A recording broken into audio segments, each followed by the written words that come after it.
Electronic voting has become a hallmark of elections in India.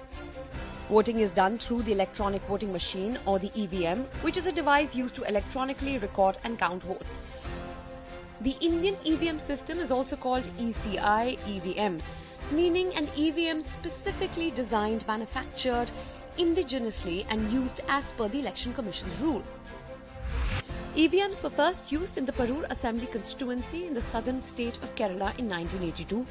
They were used in all 543 lower house constituencies during the 2004 general elections.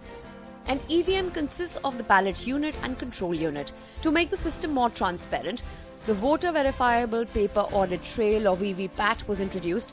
It was used across all the constituencies during the 2019 general elections. So how does an EVM VVPAT work? People cast their vote by pressing the button on the ballot unit next to the name and symbol of the candidate of their choice. A paper slip showing the details of the candidates is generated and is visible for about 7 seconds through the transparent window of VVPAT. The ECI EVM can record a maximum of 2,000 votes.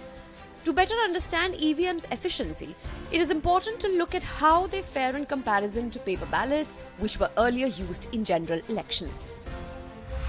Since voting is done by pressing a button, there is no invalid vote unlike the paper ballot system, in which votes may become invalid due to improper marking.